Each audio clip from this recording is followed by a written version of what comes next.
The story opens with Parvez becoming worried about his son Ali. Ali had always been an intelligent, successful, and disciplined student.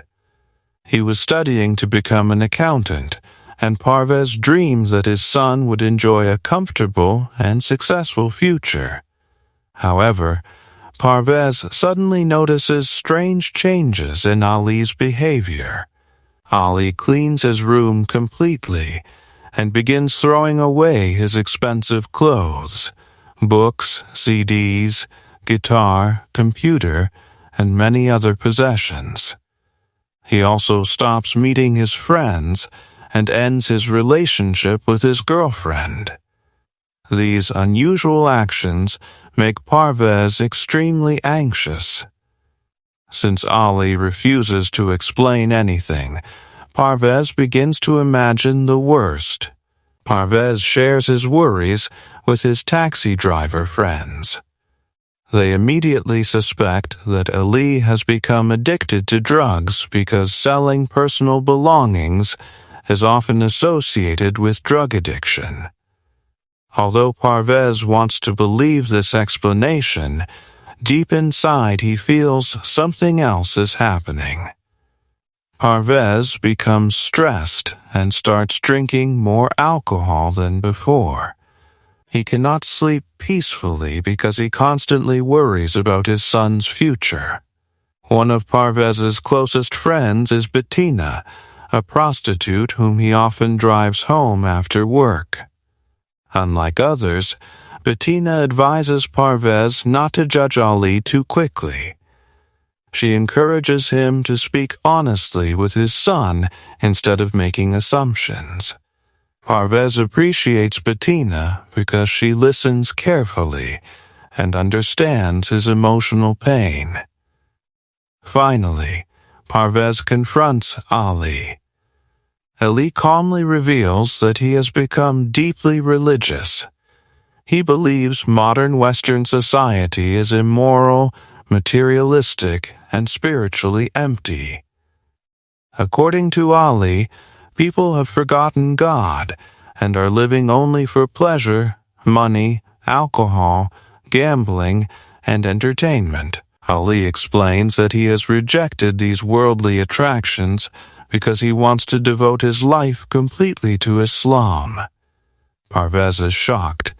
He had expected his son to become a successful professional, but instead, Ali has chosen a completely different path.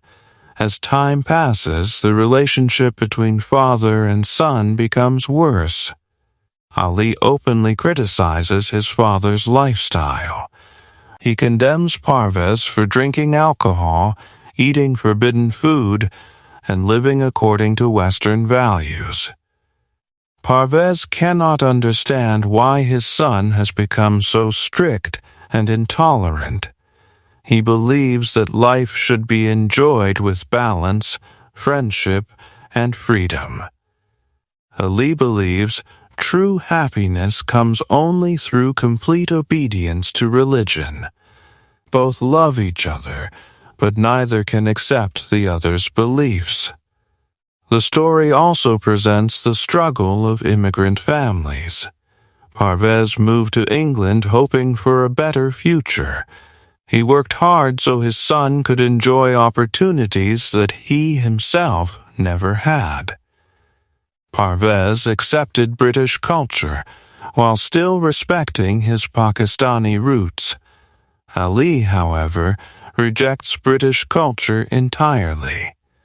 He believes Muslims should not imitate Western society. Thus, the conflict becomes much more than a disagreement between father and son. It becomes a clash between two different worldviews. One day, Bettina meets Ali. She tries to defend Parvez and asks Ali to understand his father's feelings.